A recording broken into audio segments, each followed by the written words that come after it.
জানিয়ে দিব এই মুহূর্তে হাতে পাওয়া আপডেট বাংলা সংবাদের শিরোনাম। শুরুতেই থাকছে অন্তর্বর্তী সরকারকে টিকিয়ে রাখতে প্রয়োজনে আরেকবার বুক পেতে গুলি নেব বলে মন্তব্য ফারুকের। এবারে জানিয়ে দিব আওয়ামী লীগকে ক্ষমা করে দেওয়ার ঘোষণা জামায়াত আমিরের। গত 16 বছরে জামায়াতের উপর আওয়ামী লীগ সরকার যে নির্যাতন করেছে তা দল হিসেবে ক্ষমা করে দেওয়ার ঘোষণা দিয়েছেন দলটির আমির ডাক্তার শফিকুর রহমান। এবারে জানিয়ে দিব যৌথ বাহিনীর অভিযানকে স্বাগত জানিয়েছে ইসলামী আন্দোলন ঢাকা মহানগর দক্ষিণ।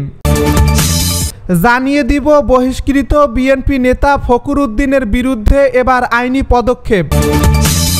সবশেষে জানিয়ে দিব অন্তর্বর্তী সরকারের মেয়াদ অন্তত 2 থেকে 3 বছর চান সম্পাদকেরা। শুনছিলেন হাতে পাওয়া আপডেট বাংলা সংবাদের শিরোনাম, এবারে বিস্তারিত।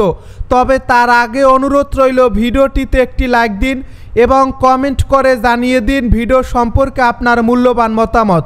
আরও জানিয়ে দিন ভিডিওটি কোথা থেকে দেখছেন বা কোন জেলা থেকে দেখছেন। অন্তর্বর্তী সরকারকে টিকিয়ে রাখতে প্রয়োজনে আরেকবার বুক পেতে গুলি নেব বলে মন্তব্য ফারুকের।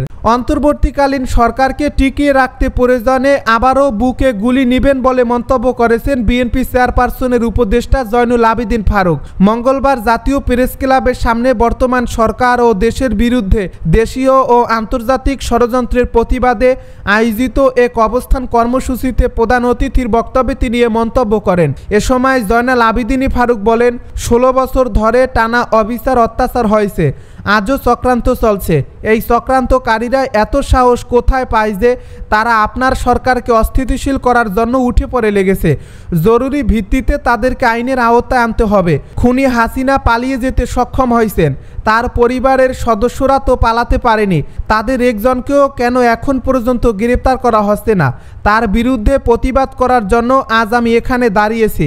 প্রধান উপদেষ্টা প্রফেসর ইউনূসের উদ্দেশ্যে তিনি বলেন, আপনার ক্ষমতা গ্রহণের পর এখনও 1 মাস পূর্ণ হয়নি। আপনি এর মধ্যে বন্যা নিয়ন্ত্রণ, বন্যার্তদের সেবা প্রদান এবং দ্রব্যমূল্য কমানো সহ যে দায়িত্বশীল ভূমিকা রেখেছেন, পুরো জাতি আপনার কাছে কৃতজ্ঞ। আওয়ামী লীগকে ক্ষমা করে দেওয়ার ঘোষণা জামায়াত আমিরের। গত 16 বছরে জামায়াতের উপর আওয়ামী লীগ সরকার যে নির্যাতন করছে তা দল হিসেবে ক্ষমা করে দেওয়ার ঘোষণা দিয়েছেন দলটির আমির ডাক্তার শফিকুর রহমান। মঙ্গলবার দুপুরে রাজধানীর বিজয় সরণির একটি রেস্টুরেন্টে মহানগর উত্তর জামায়াতে ইসলামী আয়োজিত দলটির আমিরের সঙ্গে সিনিয়র সাংবাদিকদের মত বিনিময় সভায় তিনি একথা বলেন। তিনি বলেন, কারোর প্রতি কোনো প্রতিশোধ নেওয়া হবে না আশ্বস্ত করে জামায়াতের আমির বলেছেন, যদি ভিকটিম হিসেবে কেউ যদি বিচার প্রত্যাশী হয় তবে তাকে স্বচ্ছ আইনি প্রক্রিয়া নিশ্চিতে সহায়তা করবেন তারা। তিনি বলেন, জাতিকে ঐক্যবদ্ধ থাকতে হবে। জনগণ করুণা নয়, তাদের ন্যায্য অধিকার চায়। বাংলাদেশকে নতুনভাবে গড়তে বিশাল মনের মানুষ দরকার। সাংবাদিকদের উদ্দেশ্য করে তিনি বলেন, অতীতে সাংবাদিকদের মুখে তালা ঝুলিয়ে দেওয়া হয়েছিল, তাদের কলমকে স্তব্ধ করে দেওয়া হয়েছিল, স্বাধীনভাবে লিখতে পারেনি, কিন্তু এখন সবাই জাগ্রত হয়েছে। আগামী দিনে আপনাদের সহযোগিতায় আমরা কাজ করব ইনশাল্লাহ। মত বিনিময় সভায় আরও উপস্থিত ছিলেন জামায়াতে ইসলামী উত্তরে ঢাকা মহানগরী উত্তর সভাপতি মোহাম্মদ সেলিম উদ্দিন, সেক্রেটারি ডক্টর রেজাউল করিম সহ দলের বিভিন্ন স্তরের নেতারা। যৌথ বাহিনীর অভিযানকে স্বাগত জানিয়েছে ইসলামী আন্দোলন ঢাকা মহানগর দক্ষিণ। আগামী 4 সেপ্টেম্বর থেকে শুরু হওয়া দেশব্যাপী যৌথ বাহিনীর অভিযানকে স্বাগত জানিয়েছে ইসলামী আন্দোলন ঢাকা মহানগর দক্ষিণ। অভিযানকে স্বাগত জানিয়ে ঢাকা মহানগর দক্ষিণের সিনিয়র সহসভাপতি আলহাজ আলতাফ হোসেন বলেন, অন্তর্বর্তীকালীন সরকারের কাছে জনতার প্রত্যাশা অনেক। বিগত মাফিয়া সরকার সারা দেশের মানুষকে কার্যত জিম্মি করে রেখেছে। দলীয় ও প্রশাসনকে ক্যাডারের ভূমিকায় রেখে জনতার বাক স্বাধীনতা কেড়ে নিয়েছে। সারা দেশকে সন্ত্রাসের অভয়ারণ্যে পরিণত করেছে। গুম খুনের রাজত্ব কায়েম করেছে। অভিযানের নামে ভিন্ন মত দমন ছিল প্রধান টার্গেট। মঙ্গলবার ইসলামী আন্দোলন বাংলাদেশ ঢাকা মহানগর দক্ষিণ আয়োজিত নিয়মিত সাপ্তাহিক বৈঠকে সভাপতির বক্তব্যে তিনি একথা বলেন। বহিষ্কৃত বিএনপি নেতা ফখরুদ্দিনের বিরুদ্ধে এবার আইনি পদক্ষেপ।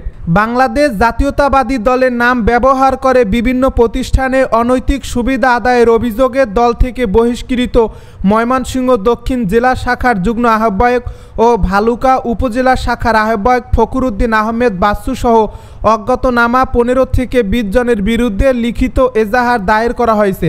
সোমবার 10:30টার দিকে বিএনপির ভারপ্রাপ্ত চেয়ারম্যান তারেক রহমানের নির্দেশে দলের পক্ষে যুগ্ম মহাসচিব সৈয়দ ইমরান সালেহ প্রিন্স ময়মনসিংহের ভালুকা থানায় এই এজাহার দায়ের করেন। এজাহারে অভিযুক্তদের বিরুদ্ধে আইনগত ব্যবস্থা নেওয়ার জন্য অনুরোধ করা হয়েছে। এ বিষয়ে সৈয়দ ইমরান সালেহ প্রিন্স কালবেলাকে বলেন, পরিবর্তিত পরিস্থিতিতে কতিপয় ব্যক্তি বিএনপির নাম ব্যবহার করে অনৈতিক কাজে লিপ্ত রয়েছে বলে অভিযোগ পাওয়া যাচ্ছে। দলের ভারপ্রাপ্ত চেয়ারম্যান সহ দলীয় নেতৃত্ব এ বিষয়ে সকলকে বারবার সতর্ক করে অভিযুক্তদের বিরুদ্ধে সাংগঠনিক শাস্তিমূলক ব্যবস্থা নিয়েছেন। অন্তর্বর্তী সরকারের মেয়াদ অন্তত 2 থেকে 3 বছর চান সম্পাদকেরা।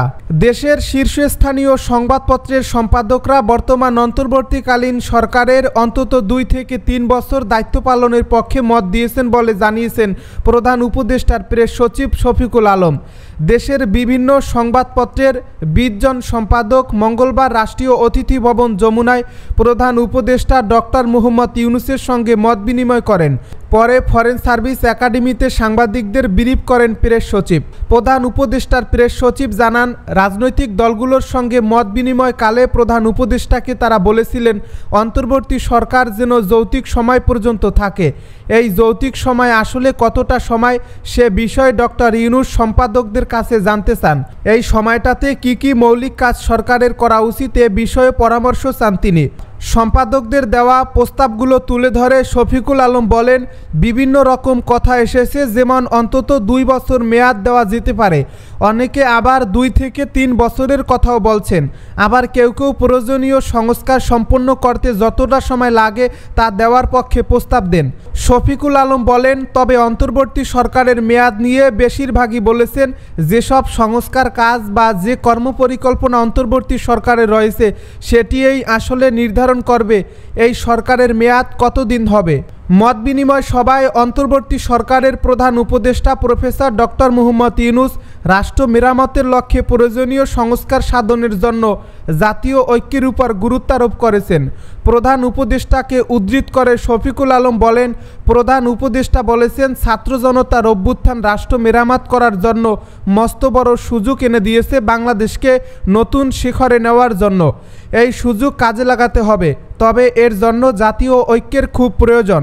এই বৈঠকে সম্পাদকদের পক্ষ থেকে আসা পরামর্শ তুলে ধরে প্রেস সচিব আরও বলেন, সংবিধান সংশোধন, সংবিধান পুনর্লিখন, আইন কমিশন, সংবিধান কমিশন, মিডিয়া কমিশন ও পুলিশ কমিশন গঠনের কথা এসেছে। পুলিশকে কিভাবে আরও কার্যকরভাবে কাজে লাগানো যায় এবং নির্বাচন কমিশন সংস্কারের কথাও এসেছে।